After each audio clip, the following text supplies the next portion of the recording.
खाऊ खाऊ के खाएको सानो बोडी हो बोडीको तरकारी हो आमाले हो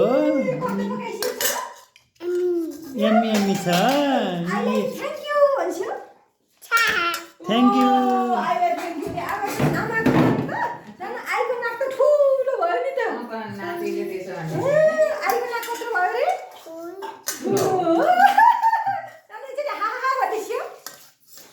खान लाग्छु भन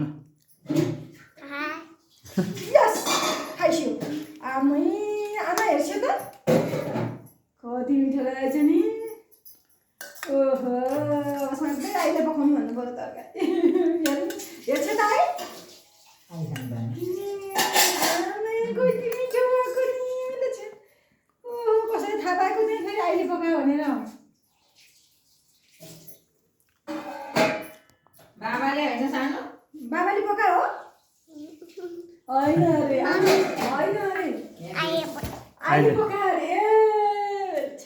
बाबा भर्खर आएको थाहा पाइन हो सानो बाबाले मिठो बनाउने